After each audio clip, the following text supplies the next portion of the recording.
All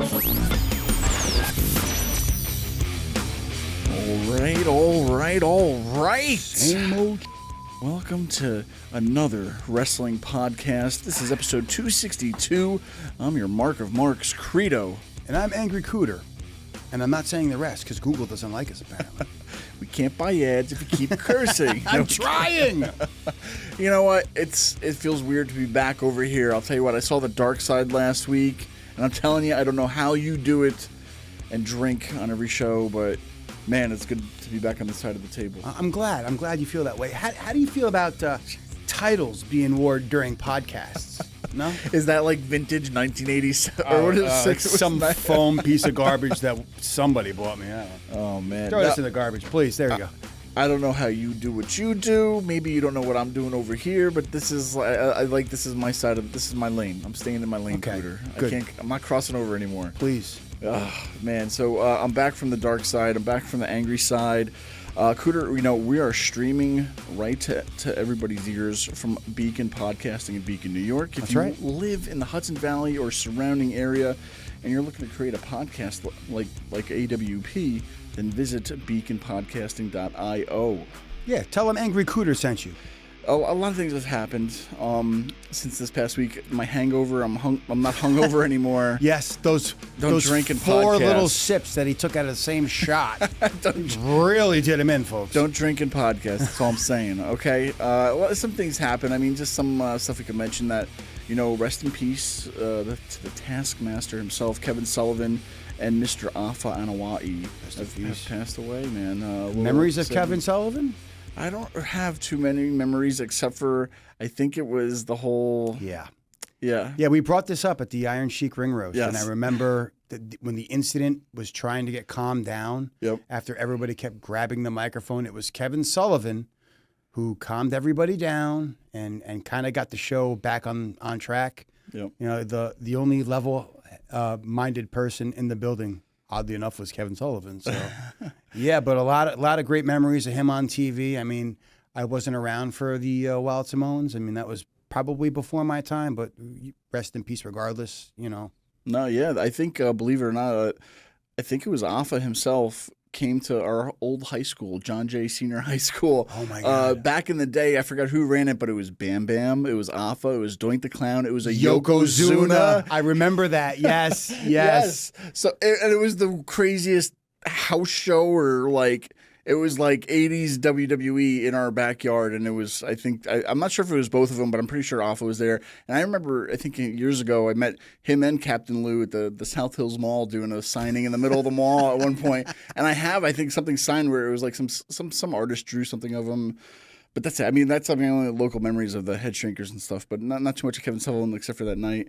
Head Shrinkers, no. Wild Samoans, bro. The Wild Samoans. What am I thinking? Head Shrinkers. Samoan Fatu were the Head Shrinkers. I have a Samoan, or have a that hard head of yours just has no. And I'm the drunk. Go figure. Yeah. But rest in peace. Yes. Rest in peace.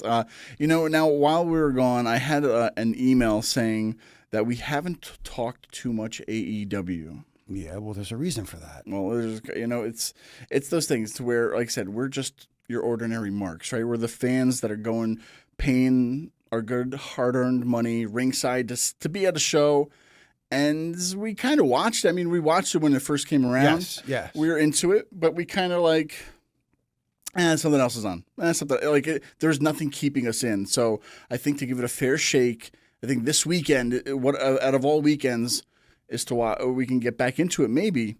You just live to torture me. First, you want to be like me and steal my fucking gimmick, and now I have to watch AEW with you. With this, Sal, what the fuck are we doing here? It'll be our first AEW pay-per-view together. We used to watch a lot of WrestleManias together. Yes, this could be our first AEW pay-per-view. So, exactly. Oh, God. No, but you know what? It is the perfect event to give it a shot. It's their big pay-per-view. We don't necessarily really know the entire build-up. We know bits and pieces, so it'll be interesting to see how we feel. I mean, I'm sure the matches will be great, but can we really judge it fairly knowing that we don't necessarily know the storylines and the build-up? I don't know. Maybe it'll draw us in to continue on to see, but, Staying tuned. No, yeah, for sure. And I mean, this is it. This is the show that you bring the fans who aren't watching back in. You have to build it big. It's in London. It's at Wembley.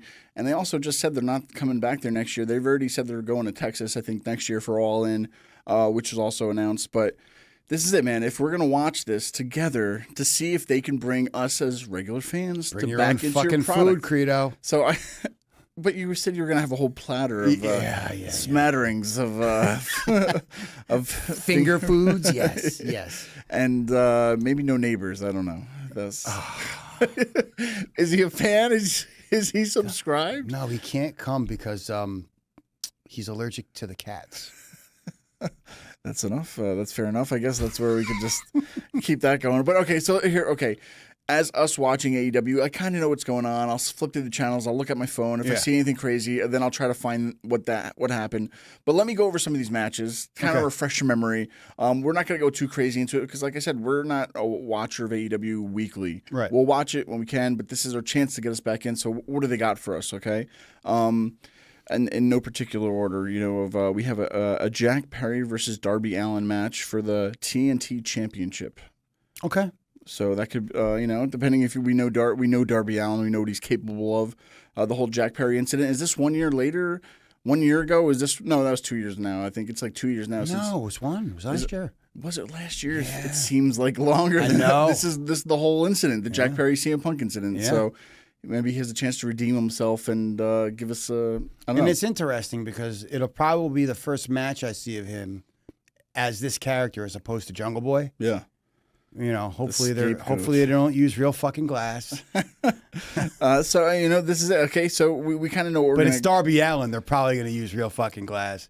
That's it, Okay, so they have that. They have a casino gauntlet match where the winner will win an AEW title match down the line, whatever. We'll see, if there's any surprises in that, like they've done in the past with Rumbles and whatnot. Okay. They have Willow Nightingale versus Tomohiro Ishii.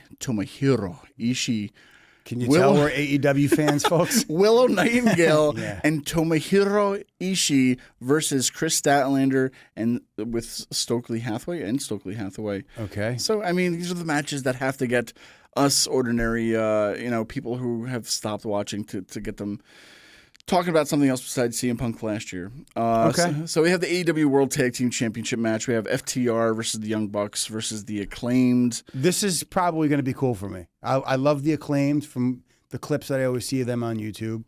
They're not bad in the ring. I love FTR.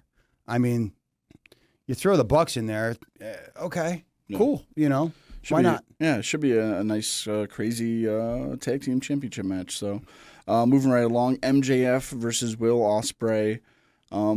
Everybody loved a little MJF coming back here. I mean, he made me change the channel just to see his promo that night when he came back. Yes. So, I mean, his mouth on the mic is money for them right now. And Pause, bro. Pause. His mouth on the mic. This guy, bro.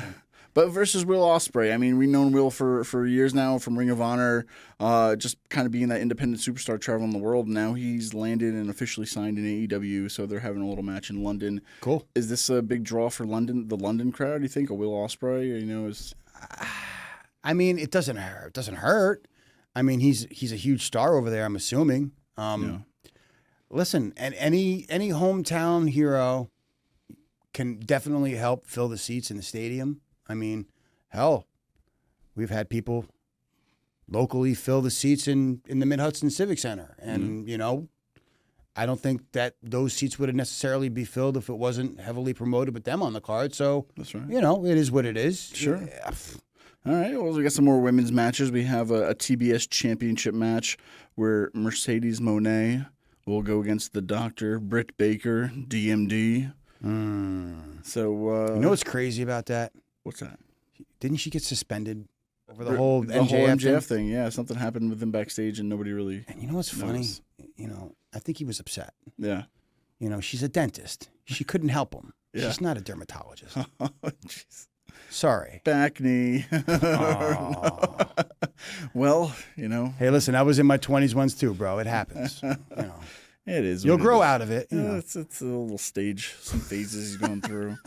No, but so, this is this is one of probably the biggest event she's gonna work for AEW. I think since her not her return, but her debut in AEW. She's kind of, I don't know. She's trying to still find herself, I guess, in AEW. It's weird. I always find it when these big stars come to AEW and they're not really the same like they used to be, and I don't know why.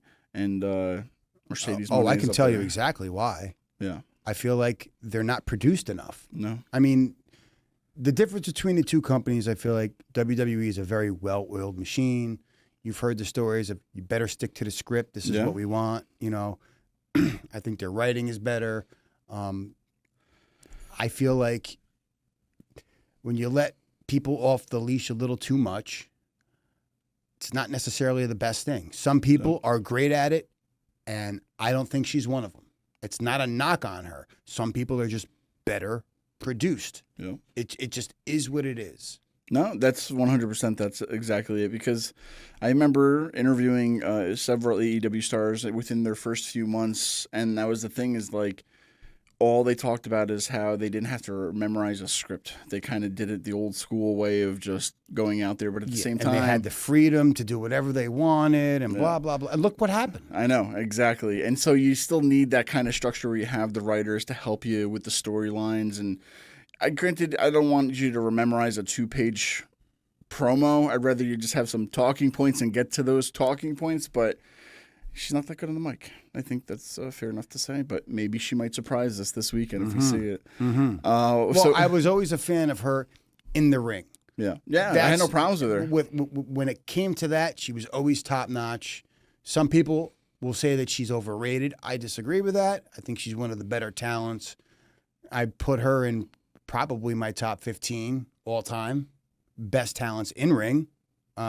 Overall, no, not even close. Yeah. The biggest thing, too, I think, for them is the final countdown, the title versus career, the AEW World Championship match, Swerve Strickland versus Bryan Danielson, which is going to lead us into the topic of today, which is Bryan Danielson, which we'll get into really quick. But this possibly being, I think this being the main event because this is a title or career. It's been going around for a long time, that Daniel Bryan wants to retire this year.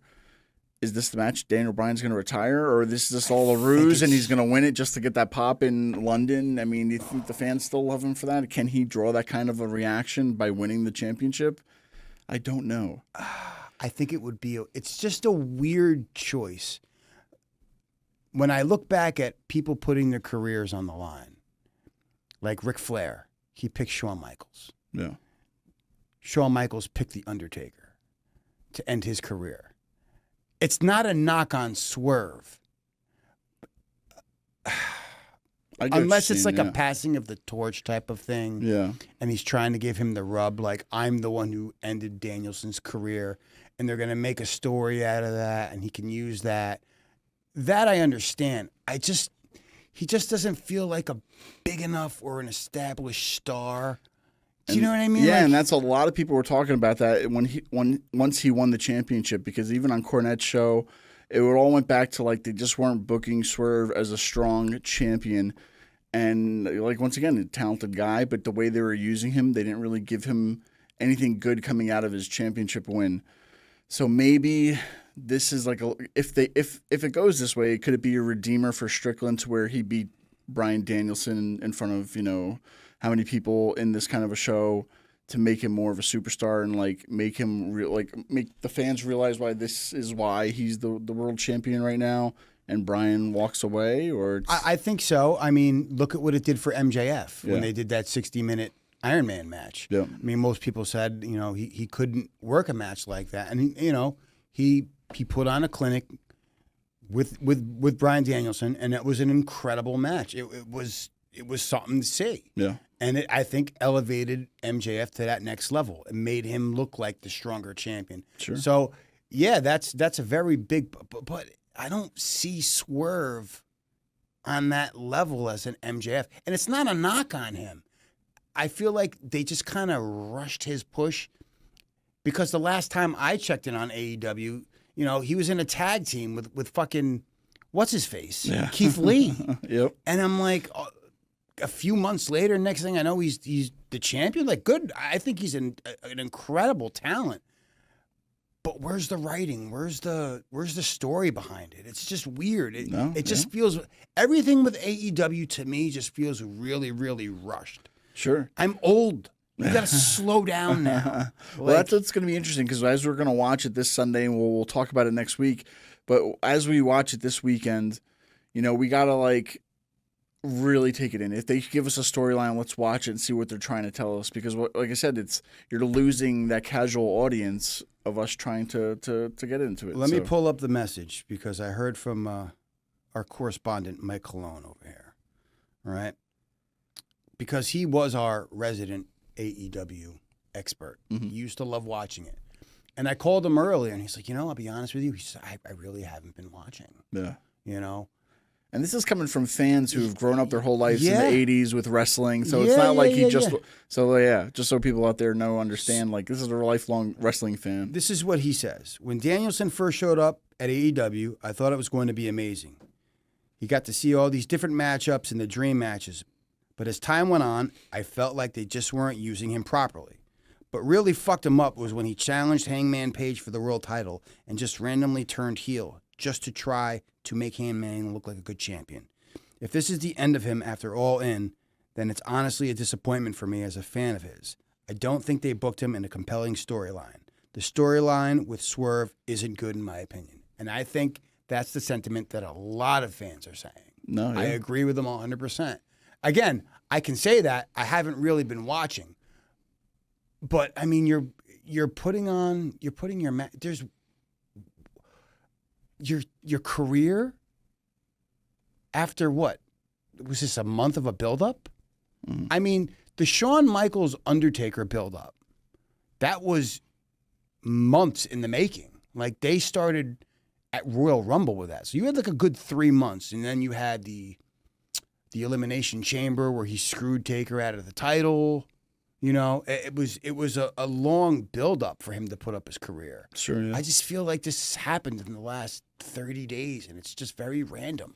No, yeah. I mean, I remember when they even announced it from last year that they're going to be back here at Wembley, and, you have to build to that, right? Right now, they're trying to live off that nostalgia of what WWE did, going to Wembley. 92, it was a big deal back then. Yes. And I know they're trying to have that same feeling. They did it last year. Is this the third year they're doing it, or is this the second year? I think this is the second. So it's like, I understand that they're trying to still build off of that, but at the same time, London, like I said, people want to see the matches out there in London. Hopefully, last year I was looking it up. They had like 72,000 plus fans out there. That's a great gate. Yeah. And you got to give them credit for that. Yeah. You do. So it's like, are they trying to go above and beyond this? Like, do they want to make it bigger than last year's show? Do you think the attendance is higher this year? one? I mean, because they've been really honing on the retirement of Daniel Bryan. Granted, we could all be getting worked. Like, it's pro wrestling, Cooter. We know that we're gonna, but they've really been honing in on retiring. And the biggest thing for me when I hear that, it's not out of nowhere, because he actually said it earlier this year. And he even brought it up to, saying that he was looking, I think on the July 31st episode of AEW Dynamite, Bryan Danielson revealed that his AEW contract was set to expire on August 1st. So he's right now not working with a contract, granted, from what we know, right? So from August 1st, he's just been free from AEW, but at the same time, he's still working with them to get to this point. Granted, we don't know, right? I'm sure they could have signed and did whatever. But, okay. But he's also been talking about this longer than that. I remember even at the beginning of the year, him saying probably by October, by the end of this year, that's it. He wants to retire. Do you think that could also be bullshit? Do you think he goes back to WWE? It's been a weird, because even just watching him over there, I would hear him that he doesn't want to have the championship. He doesn't want to be a champion. He just wanted to go and work with the younger talent and whatever. It wasn't supposed to be a big career. He wanted to have those dream matches, work with the people that he never worked with. I get it. Yeah. So, but at the same time, he never wanted to be the champion, and so that's kind of what brings us where we are now, because we're gonna watch All In. We're gonna give honest feedback, because this is coming from two marks who haven't watched it weekly, but still know what's going on. It's just can this draw us in to watching it weekly. We'll find out. So we'll see what happens with that. But the topic with that has to be Bryan Danielson. There's a lot of history of me and you with Bryan Danielson. Yeah. But there's a lot of other stuff. So I was trying to compare his WWE accomplishments versus his AEW. Let me just read these out loud just so people out there listening can actually hear the accomplishments of what he did at one place and what he did at the other. So this is, I had ChatGPT help me out. He's been helping me out for a while. Oh, yeah. I was give me was that what did Josie give you her password there? I don't know if she listens anymore. I think she doesn't comment on the show anymore. Sorry. Call back. So I asked ChatGPT, I was like, give me a comparison of Bryan Danielson's accomplishments in WWE versus AEW. So first with WWE. Number one, he's a world championships. He's a 4-time WWE champion. He's a 1-time world heavyweight champion, a 1-time universal champion. Unofficial, as he never won this title, but participated in title matches. How the fuck did they say he was a universal champion if he never won it? I don't know. I don't know if that was when they. He was in title matches. Did they combine it? I don't know. This is, like I said, this is rough. I didn't get to proofread this. I just copied and pasted it out. Intercontinental Championship 1-time, Intercontinental IC champ. Okay. United States champion, 1-time United States champion, tag team championship, 1-time WWE tag team champion with Kane as part of Team Hell No. That was such a great run too. Yeah, Team Hell No. That was cool. And Money in the Bank, 1-time Money in the Bank winner, 2011 on SmackDown side. Okay.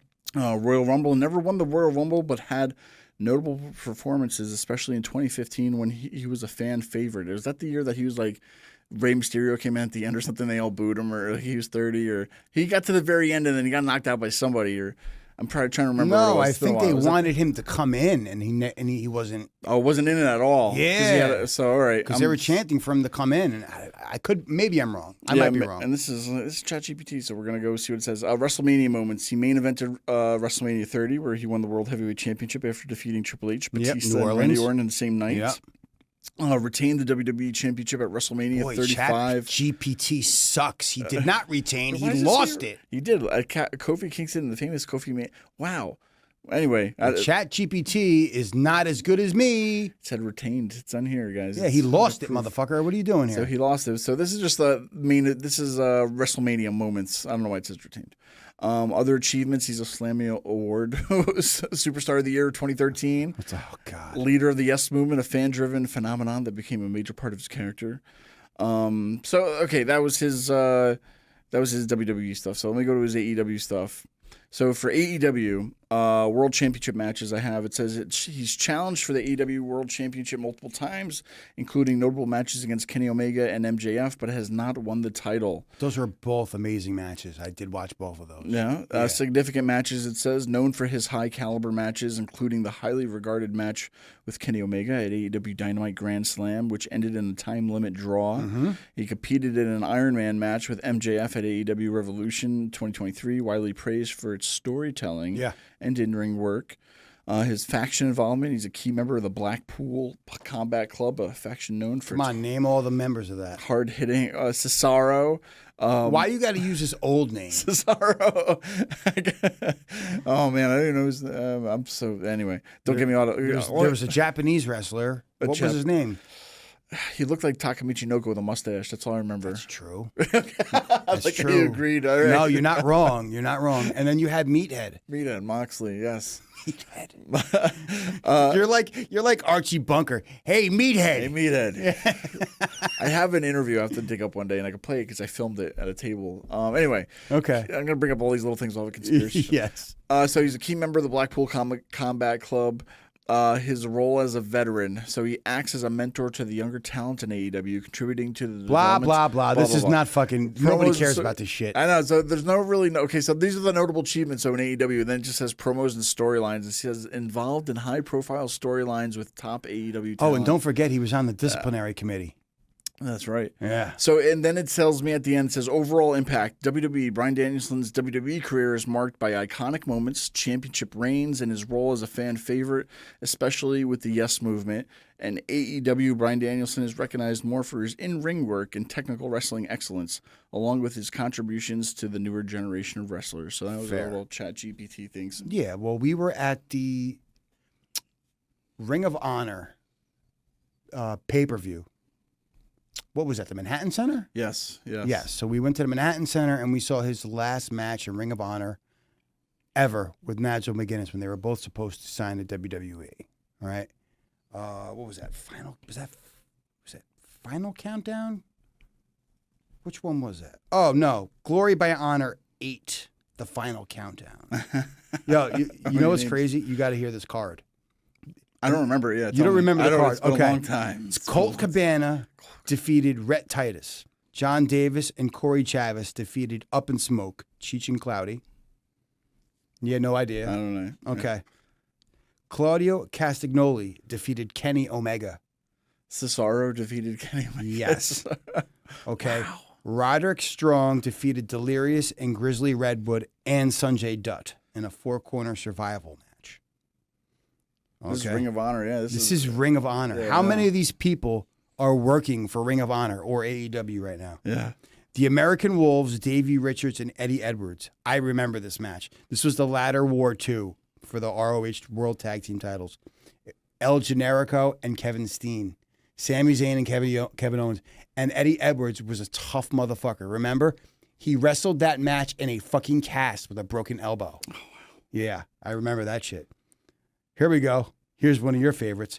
Chris Hero defeated Eddie Kingston in a Battle of the Fatties match. A Battle of the Fatties? Is that what it's actually called? No, it was a singles match because they're both a little pudgy now. It's all right. You know, Eddie Kingston will fuck me up, but I'm not big enough for him to find me now. That's fine. Austin Aries defeated Petey Williams by countout. Wow, I remember that. I remember Petey Williams. The Young Bucks defeated the Briscoe brothers. And then Bryan Danielson defeated Nigel McGuinness. Look at all these people that either still work for Ring of Honor or in AEW. That's crazy. Yeah, and so that match, both of them were leaving to go to the WWE. Correct. So Nigel kind of like had his contract fell through. I could be wrong, so don't fucking crucify me. I'm just remembering from. But my recollection is there's something about a physical, and I want to say it was like, for some reason I remember seeing hepatitis, and that they wouldn't give him a contract because of that. Yeah, possibly. I might be wrong. I'm probably wrong. Something happened, yeah. So something happened. But then he ended up going to TNA, and they changed his name to. And it wasn't the same. It was like a while later, though, right? I mean, no, it wasn't too much longer. It was like 2 or 3 months after. I want to say. Right. But it was something. It was something Wolf. I don't remember. Yeah. They changed his. I'm like, he's a fucking recognized star. And you're changing his name. Yeah, like, you're not WWE TNA. Stop changing the stars' names. That's right. And that was right when he went to, like, WWE's version of NXT at that time, where it was kind of like. It was like Tough Enough. Yeah, it was Tough Enough, basically. And that was a whole. Yeah, so that's crazy that we saw that. We were there. That was like our history at the beginning with Bryan Danielson. So, I mean, this is like on a retrospective. And that was the thing. He's going to retire.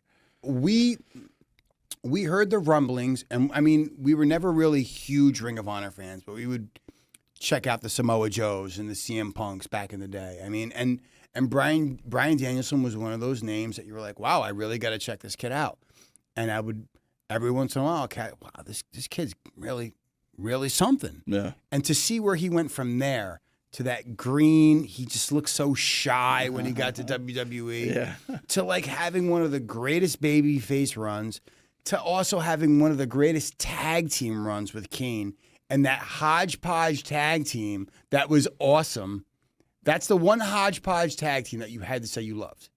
It was the dynamic between the two of them was awesome. No, it was. Yeah, man. This is. And if you feel like you're going to disagree with me, I'm going to say that you're fickle. You're fickle, Credo. Followed by one of the greatest heel turns ever. I agree. I agree 100%. So, I went to our Facebook group and I asked the marks out there some of their thoughts. Let me read some of their thoughts, people, about how they feel about Daniel Bryan, his career in AEW compared to WWE, and whatever else they think of what's going to happen this weekend. Mm-hmm. So here are some of the comments. We got, I guess this is Elon Wall. Okay. I don't know. He says, both have been fantastic. He has had more freedom in AEW, which has improved match quality, but he showed more character depth in WWE with some comedy chops and the yes movement. If he retires, Tony Khan will do something memorable for him, and WWE would gladly bring him back. though I expect Khan would offer him a commentator position if he wanted it. I'm sure Tony Khan's going to give him plenty of time to speak at the end of the pay-per-view. Okay. Right, Sting? Get the fuck out of here. You guys. All right, so we got Phil Limitone. I like to say that, or it's Limit One. My man Phil. I like Phil. We got. So he says both have been pretty good, except it seems that in AEW he is more unleashed. However, I really liked his wood belt era in WWE, which that was awesome. Fickle. When he turned heel and heckled the fans, fickle, that's right. What I did not like is some of the extreme things he's doing in AEW with the blood and the weapons, etc. Some of that is completely unnecessary for a regular Wednesday TV show. Especially for his style of wrestling. That was never his thing. No, yeah, and he says better to be saved for the bigger pay-per-views, just his opinion, if he had to pick. But overall, WWE, if he's picking one for the career. And that's the thing. Good call, Phil. Good call. No, yeah, he was doing a lot with that with Mox too, like just the blood and the guts and whatever, and these matches, and it's like, I don't know. I don't think the fans really care too much about that anymore. As far as like, if you just want to watch on a regular show, that has to happen at the pay-per-views. How long has he been away? 2 or 3 years from WWE? Yeah, around that. I mean, I feel like for him to leave that way, it was like he knows that the end is near. He wants to have those dream matches, and he wanted to. I think he really held a grudge against WWE for all those years that they held him out. Yeah. And I think the last straw was, the SmackDown promo. Was that? Remember that show they had after SmackDown? Yeah. On WWE. Just talking smack with the Miz, and that was all unrehearsed. Go back to the Indies. Go back and like. That was all. I felt like, that was all the shoot, and I felt like Danielson really wanted to fucking kill him that day. And I think, you know what? When my contract's up, I will, because at that point, he just wanted to relive the indie days and have those dream matches. He wanted to have wrestling matches. Yeah. I think he was done with sports entertainment. Craig Glickman says that his WWE run was better by far, and he wouldn't be where he's at now if it wasn't for his WWE run. He's already said that he doesn't want the belt, so losing is obvious at All In unless he's lying. LOL. His AEW run has been very good overall, and he's got creative control and other management roles, and is tight with TK. But I believe this is his last year. He has also said he doesn't want to be in the WWE Hall of Fame, so I don't think he's ever going to go back there for any reason. I just had a funny thought. He'll probably stay in a backstage role in AEW after retirement. So that's what Craig thinks. You hear a lot of rumors about how people are just there to get a check at this point. Yeah, It's just really shitty backstage. Yeah. Could you hypothetically speaking, you said he's not on a contract right now. Apparently. Allegedly. Could you imagine he no-shows? Oh, my God. And then shows up the next night on Raw? That's the kind of world we need to be living in. That's what I need to see. That's exactly. Like Lex Luger the next night on Nitro. How funny would that be? You want to make people talk, man. I'm saying. No, that'd be awesome. But keeping going on here, we have Ronnie Gonzalez. He says, better in AEW in terms of match quality, but as far as an overall run, he's been beltless. That's where him in WWE meant something. I'm going to disagree with that. He's had some classic matches in WWE. Mm-hmm. Some of his matches with Punk, the Kofi main event was incredible. I mean, he had some incredible matches with AJ Styles. I mean, what are we talking about here? Yeah. You're acting like, granted, it's a different type of wrestling over there. Don't act like he didn't put on bangers. No, yeah. I'm just saying. And now, once again, I don't know if this is Ian or Leon or whatever. We'll call IW said that to give some highlights from his AEW work, the MJF Iron Man match may be AEW's best match so far. His strap match with Swerve, the draw with Omega, the Ospreay match, and his 2 matches with Zack Sabre Jr. Oh, I forgot about those. Those are good matches. So just to give what he's done. And that's the thing is, like, people went over there to give like these crazy kind of He wanted those dream matches, yeah. He wanted to work with people he hadn't worked with before. Yeah, so that's what we pretty much did over there. But I mean, like, that's the thing is that you want memorable matches, or do you want a memorable career? And I don't think he was really looking to have that same kind of career he had in WWE at AEW. He kind of just wanted to be there to help another show strive, if you will, to be a competition, if you will, Because, like, you got to give him credit to where he hasn't been a champion yet. He's just kind of been helping out where he could fill the gaps. So, what drives me nuts about this? You see a lot of the WWE talent going over there at the end of their careers. Yeah. Right. And a lot of people like to bring up the comparison with WCW and whatever mismanagement, blah, blah, blah, blah, blah. I guess the point I want to make is, at least in WCW, when they brought these older veterans over, it didn't really mess up their legacy. Like when Hogan went over there, did the greatest heel turn in history, created the NWO. Yeah. Randy Savage had a career, resurgence when he was over there. There's just a plethora of people who went from WWE to WCW that got, longer careers and had different runs. I think the problem with Bryan is it's not that he's a bad worker. He's one of the greatest wrestlers of all time. The problem is in WWE, he had help, in bringing out his personality. And over there, there's no storyline for him. And if there's no storyline, his personality can't really come out. He just doesn't know what to do. Like somebody brought it up earlier, that random heel turn just to try to make Adam Page look good made absolutely no sense. And that was at a time when I feel like I was still watching. Yeah. It's like, what the fuck is going on? Like just shit writing, shit booking. And he's better than that. Like they could have easily come up with something better. A heel turn for him in AEW was never going to work just based on the fact that those rabid wrestling fans can never look at him but anything but a wrestling god. Yeah. Like Kenny Omega could never be a heel in AEW. It just wouldn't work. Yeah. That fan base wouldn't allow it. Yep. I don't know. No, for sure. And just, just to tie all these loose ends together, for Daniel Bryan, if you had to put money on it, because I remember going back years and years ago when the world was talking if Hulk Hogan was going to retire, and I had to tune into like Saturday morning for him to say, hell no, I'm not retiring on national TV. It happened. I remember that. It was right before WrestleMania. It was Sid. Yeah, and everybody talking if he was going to leave and do Thanks for the memories. Thanks for Hulkamania. I remember that promo. Come on now. So, it comes down to the things to where we know that Bryan Danielson kind of wants to retire. Do you think he's going to walk away this weekend and retire, or do you think he's going to surprise everybody and win a championship in AEW? You know what? This is going to be the first time we're going to say, I'm not going to be one of you fucking marks and try to do a hashtag called it moment. I'm just going to watch the pay-per-view and enjoy it for what it is. I want to enjoy the product. I want to try. I want to be better. We're going all in this weekend together. Pause. What? We're going all in. Pause. Sal, get him the fuck away from me. He's creeping me out. We're together. We'll No, be all I'm in. done. All in together. No.